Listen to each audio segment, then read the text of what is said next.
Especially police department అన్ని రోగాలు వస్తాయి.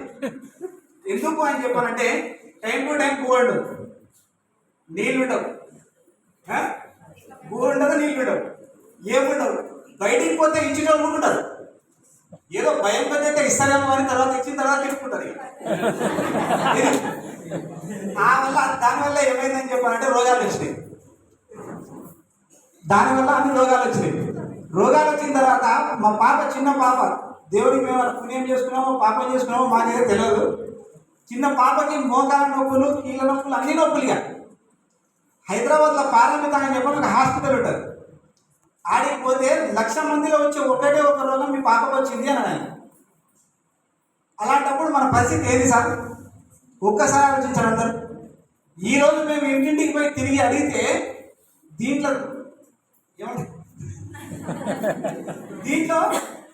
ఆరోగ్యం ఉంది, నువ్వు వాడుకున్న తర్వాత నీకు నచ్చితే పక్కలో చెప్పు ఆదాయం ఉంది అని చెప్తుంటే అవునా, అంతేనా, రావనా, ఏ రామో రేపు పొద్దుగా వస్తాం.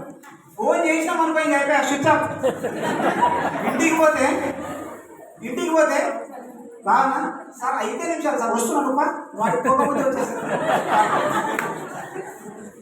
అట్లా అంటుంది తెచ్చాం. అట్లాంటి సిచ్యువేషన్లో నాకు ఒకటే, మా బావ నాకు దేవుడు లాగా వచ్చి 4-5 సార్లు చెప్తే కూడా నేను ఏమనుకున్నా అంటే, నువ్వు ఫస్ట్ బయటకి అయితే వెళ్తాను, మేము హైదరాబాద్కి వెళ్ళాలి, అర్జెంట్గా పోవాలి, నువ్వు ఫస్ట్ కూరగాయలు మేము పోతామని చెప్పిన కాడికి వచ్చింది లాస్ట్కి. ఆ తర్వాత తెలిసింది మాకు 1,50,000 రూపాయలు అయిపోగొట్టుకున్న తర్వాత అచ్చంపేటకి వచ్చి జస్ట్ నాకు 15 రోజుల రిజల్ట్ వచ్చింది సార్. ఇది కొనడం వల్ల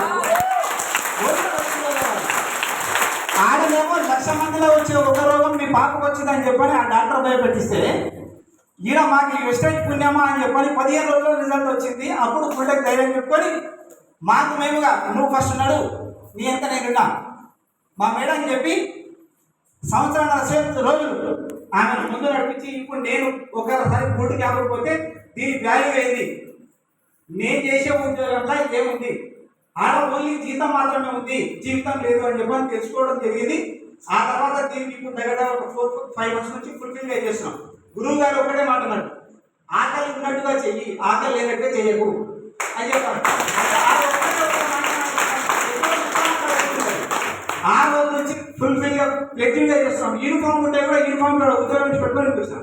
అలాగే ఉద్యోగం నడుస్తూనే ఉంటాడు. ఎలా అడిగితే నేను ఉద్యోగంలో ఉన్నా అని చెప్పకపోవాలి, 9 months మీద ఉన్నా. అది మా పరిస్థితి. ఓకే, చేసుకోండి సార్, చాలా బాగుంది. 14 ఏళ్ళ నుంచి ఉద్యోగం చేస్తే, ఒకరికి ఇంత బానిసగా ఉద్యోగం చేస్తే ఇప్పుడు 70,000 వస్తున్నాయి సార్.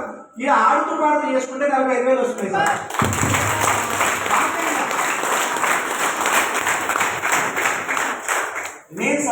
నేను చదివిన చదువు సార్ ఎంఏబిఎడ్ చేసినా, ఏది చేసినా సార్, ఇక్కడ లెక్చరర్ సార్ ఉన్నాడు. ప్రైవేట్ జాబ్ చేసినా, పార్ట్ టైం చేసినా, గవర్నమెంట్ ఉద్యోగం చేసినా, ఇన్ని పార్ట్ టైం చేసే ఎవరికి డబ్బులు ఇస్తారా సార్? ఆడుతూ పాడుతూ చేసే ప్రైవేట్ ఉద్యోగం ఎట్లుంటుందో, నేను డిఎస్సి రాసిన తర్వాత నేను ప్రైవేట్ స్కూల్లో చేస్తే ఆడ తెలిసింది నాకు దాని వాల్యూ లేదు. ఆ తర్వాత గవర్నమెంట్ ఉద్యోగం దీంట్లోకి వచ్చిన తర్వాత కూడా దాని వాల్యూ తెలిసింది సార్. చేసుకోండి, ప్రతి ఒక్కరికి చెప్తున్నాను, నేను పేరు కొత్త వచ్చిన అందరికీ చెప్తున్నా. నేను ఉద్యోగంలో ఉంటూ చేస్తున్నా అని చెప్పాలంటే మీరు 100,000% చేసుకోవచ్చు సార్. ఈ కంపెనీ నుంచి లీగల్గా కానీ ఇల్లీగల్గా కానీ ఏమన్నా ఏ డౌట్ ఉన్నా నన్ను అడగండి, నేను 100,000% మీకు క్లారిఫై చేస్తాను సార్. అన్ని సర్టిఫికేట్స్ నా దగ్గర ఉన్నాయి. ప్రతి సర్టిఫికేట్, ఇంపోర్ట్, ఎక్స్పోర్ట్, ఏడ తయారవుతుంది, ఏమైతుంది అని చెప్పని మొత్తం నా దగ్గర ఉంది. ఎవరైనా అడగవచ్చు, మీకు ఏ డౌట్ ఉన్నా నన్ను అడగవచ్చు. ఓకేనా సార్? చేసుకోండి సార్, చాలా బాగుంటుంది. వన్స్ అగైన్ మా గురువు గారు